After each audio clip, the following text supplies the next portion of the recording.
Hello friends, good morning everyone. வாங்க MCX market பற்றி discuss பண்ணலாம். யூஎஸ் ஆயில் நேற்று ஒரு கிரீன் கலர் கேண்டில் தான் ஃபார்ம் ஆயிருக்கு. நமக்கு 2.31% பக்கம் இன்க்ரீஸ் ஆயிருக்கு. இன்னைக்கு ஓப்பன் ஆயிருக்கிற மார்க்கெட்டும் ஒரு 4.41%, அதாவது $4 பாசிட்டிவ்ல தான் போயிட்டு இருக்கு. ஸோ இந்த பாசிட்டிவ் எக்ஸ்பெக்டேஷன் எதிர்பார்த்தது, அதாவது பாசிட்டிவாக போகும்னு சொல்லி அதுக்கு தகுந்த மாதிரி ஏதாவது ஒரு நியூஸ் வந்திருக்கா அப்படின்னு கேட்டிங்கன்னா இப்போதைக்கு வார் நியூஸ் மட்டும்தான் போயிட்டு இருக்கு. பட் க்ரூட் ஆயிலை பொறுத்த வரைக்கும் நேற்று வந்த டேட்டாஸும் சரி நியூஸும் சரி கண்டிப்பாக கொஞ்சம் சப்ளை இருந்தது நேற்று ஈவினிங்கில். அதில் முக்கியமான ஒரு நியூஸ் என்ன அப்படின்னா இந்த நியூஸ் அப்படின்னு சொல்லலாம். அதாவது இன்டர்நேஷ்னல் எனர்ஜி ஏஜென்சி $400 மில்லியன் நாங்கள் ரிலீஸ் பண்ணுறதுக்கு ரெடியாக இருக்கிறோம் அப்படின்னு சொல்லிட்டு ஓப்பன் அனௌன்ஸ்மெண்ட் கொடுத்துட்டாங்க. இது பெரும்பாலும் ஒரு சப்ளை நியூஸ் தான். ஸோ இதுக்கு முன்னாடி இந்த சப்ளை நியூஸ் கொடுக்குறப்ப மார்க்கெட் நமக்கு 10,500 இருந்து க்ரூட் ஆயில் கிட்டத்தட்ட 8,500 2000 பாயிண்ட்ஸ் பக்கம் டவுன் ஆனது. அந்த டைம்ல மீட்டிங் வச்சு என்ன சொன்னாங்க அப்படின்னா இன்னும் சரியா நாங்கள் முடிவு பண்ணலை. அது என்ன சொல்றது அப்படின்னா நாங்கள் முடிவு பண்ணதுக்கு அப்புறம் ரிலீஸ் பண்ணுவோம் அப்படிங்கிற மாதிரி சொல்லியிருந்தாங்க. நேற்று ரிலீஸும் பண்ணிட்டாங்க. அப்படி இருந்தும் கூட நமக்கு ப்ரைஸஸ் மேலே தான் வந்துட்டு இருக்கு. ஸோ இந்த நியூஸ்ல அவங்கள ஹெட்டிங்லேயே அதான் சொல்லியிருக்காங்க, oil price surge despite record breaking strategy reserve release. அதாவது ஒரு ரெக்கார்ட் பிரேக்கிங் ஸ்ட்ராட்டஜி ரிசர்வ்ஸ், அதாவது இதுக்கு முன்னாடி $400 மில்லியன் அவங்க ரிலீஸ் பண்ணது கிடையாது.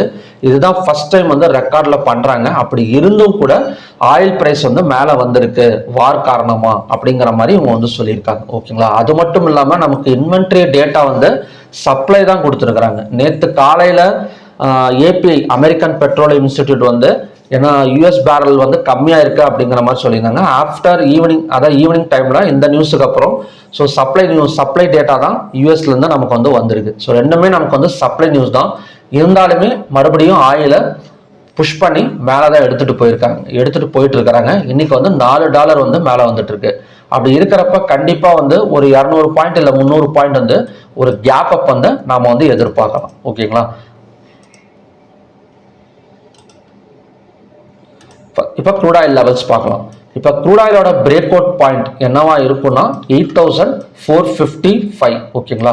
ஸோ இந்த இடத்துல ஓப்பன் ஆனால் 8,455 வரைக்கும் வரதுக்கு பாசிபிலிட்டிஸ் இருக்கு. இதையும் பிரேக் அவுட் பண்ணா 8,936. இந்த 8,936 தான் நமக்கான நெக்ஸ்ட் ரெசிஸ்டன்ஸ்.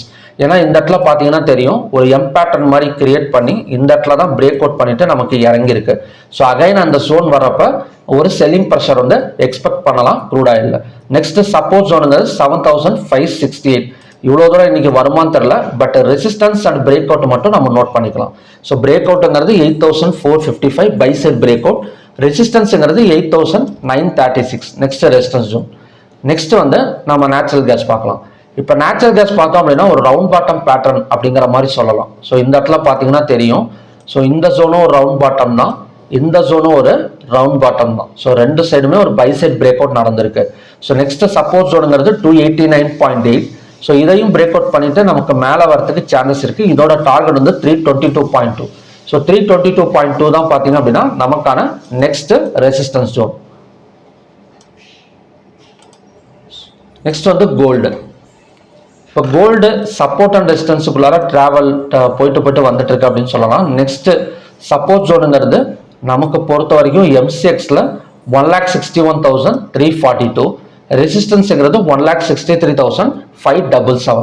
சில்வரும் சேம் கான்செப்ட் தான். சில்வரை பொறுத்த வரைக்கும் பையிங்ல தான் இருக்கு, இன்னுமே செல்லிங் சைடு போகல, பையிங்ல தான் இருக்கு. Buy side break out 2,70,984. So இதை பிரேக் அவுட் பண்ணால் கண்டினியூஸாக நமக்கு மேலே வரதுக்கு சான்சஸ் இருக்கு. ரெசிஸ்டன்ஸ் மட்டும் நமக்கு இந்த ட்ரெண்ட் லைனை ஃபாலோ பண்ணிக்கலாம். ஸோ ட்ரெண்ட் லைன் ரெசிஸ்டன்ஸை டச் பண்ணால் ஸோ அகைன் அங்கேருந்து கொஞ்சம் ஃபால் எடுக்கிறதுக்கு சான்சஸ் இருக்கு. ஸோ 2,70,984ங்கிறது நமக்கான ரெசிஸ்டன்ஸ். ஸோ நெக்ஸ்ட் சப்போர்ட்னா 2,60,150. நெக்ஸ்ட் காப்பர் பார்க்கலாம். இப்போ காப்பரை பொறுத்த வரைக்கும் நமக்கு ஒரு ட்ரையாங்கிள் பேட்டர்ன் பிரேக் அவுட்டுக்கு ரெடியாக இருக்கு பை சைடில், அதாவது 1,206. ஸோ இதை பிரேக் அவுட் பண்ணால் கண்டினியூஸாக 1,215 வரைக்கும் வரதுக்கான பாசிபிலிட்டிஸ் நமக்கு காப்பரில் இருக்கு. ஸோ ஓகே ஃப்ரெண்ட்ஸ், இதுதான் பார்த்தீங்கன்னா இன்னைக்கான கண்டிஷன்ஸ். க்ரூட் ஆயில் எப்படிங்க மூவ்மெண்ட் கொடுக்கும் அப்படின்னா ஒரு கேப் அப் ஓப்பனிங், அதை தொடர்ந்து ஒரு ரெசிஸ்டன்ஸ் 8,936 வரைக்கும் ரீச் ஆகக்கூடிய சான்சஸ் இருக்கு. நெக்ஸ்ட் கிஃப்டி நிஃப்டி பார்க்கலாம். இப்போ கிஃப்டி நிஃப்டி எடுத்துக்கிட்டோம் அப்படின்னா 100 பாயிண்ட்ஸ் டவுனில் தான் ஓப்பனிங் வந்து கொடுத்துருக்குறாங்க. அதாவது நேற்று லோவை பிரேக் அவுட் பண்ணிட்டு தான் நமக்கு வந்து ஓப்பனிங் கொடுத்துருக்கு. ஏதாவது ரெக்கவரி ஆயிருக்கா அப்படின்னு பார்த்தோம் அப்படின்னா 15 மினிட்ஸில் வச்சு பார்த்தீங்கன்னா தெரியும், ரெக்கவரி ஆகிற மாதிரி தான் தெரியுது. ஏன்னா ஃபர்ஸ்ட் கேண்டில் மட்டும்தான் நமக்கு ரெட் கலர் கேண்டில் வந்து ஃபார்ம் ஆயிருக்கு. ஸோ அதுக்கப்புறம் வந்து ரெக்கவரி ஆயிருக்கு. ஸோ இப்போ 120 இருந்தது, இப்போ -93 வரைக்கும் வந்திருக்கு. மேபி மார்க்கெட் ஓப்பன் ஆகிற டைம்ல இன்னும் கொஞ்சம் ரெக்கவரி எடுத்தது அப்படின்னா நிஃப்டி நமக்கு கேப் டவுன் அண்ட் ரெக்கவரி வந்து பாசிபிலிட்டிஸ் இருக்கு, இல்லைனா ஃபிளாட் மார்க்கெட் அண்ட் ரெக்கவரி வந்து பாசிபிலிட்டிஸ் இருக்கு. ஸோ பார்க்கலாம் எந்த மாதிரி வந்து நடக்குது அப்படின்னு. ஸோ நிஃப்டி கண்டினியூஸாக கொஞ்சம் செல்லிங் ஒரு 120 150 எல்லாம் வந்தது அப்படின்னா நிஃப்டி கொஞ்சம் செல்லிங் எதிர்பார்க்கலாம். இல்லை இதே ரெக்கவரி ஆயிடுச்சு, நிஃப்டியே நமக்கு வந்து கொஞ்சம் ரெக்கவரி கொடுத்துருச்சு ஒரு 915 அப்படின்னா கண்டிப்பாக நிஃப்டியை வந்து ஒரு கேப் டவுன் வந்து ரெக்கவரி வந்து எக்ஸ்பெக்டேஷன் வந்து பண்ணலாம். பட் நேற்று ஈவினிங் வீடியோவில் சப்போர்ட் வந்து சொல்லியிருக்கேன். ஸோ அது வாட்ச் பண்ணி பாருங்க. ஸோ அதுவுமே ரொம்ப யூஸ்ஃபுல்லாக இருக்கும். ஸோ ஓகே ஃப்ரெண்ட்ஸ், இதுதான் பார்த்தீங்கன்னா இன்னைக்கான கண்டிஷன்ஸ். நமக்கு நேற்று வந்து நியூஸஸ் எல்லாம் வச்சு பார்க்குறப்ப சப்ளை கொடுக்கணும், பட் சப்ளை கொடுக்காம க்ரூட் ஆயில் வந்து நமக்கு ஆயில் வந்து மேலே தான் வந்துட்டு இருக்கு. ஸோ பார்க்கலாம் இன்னைக்கு ஏதாவது ஒரு ரெசிஸ்டன்ஸை டச் பண்ணிட்டு கீழே இறங்குதா அப்படின்னு. ஸோ ஓகே ஃப்ரெண்ட்ஸ், மறுபடியும் பார்த்தீங்க அப்படின்னா இன்னொரு நல்ல ப்ரிடிக்ஷன் வீடியோட நான் உங்களை மீட் பண்ணுறேன். Thank you very much.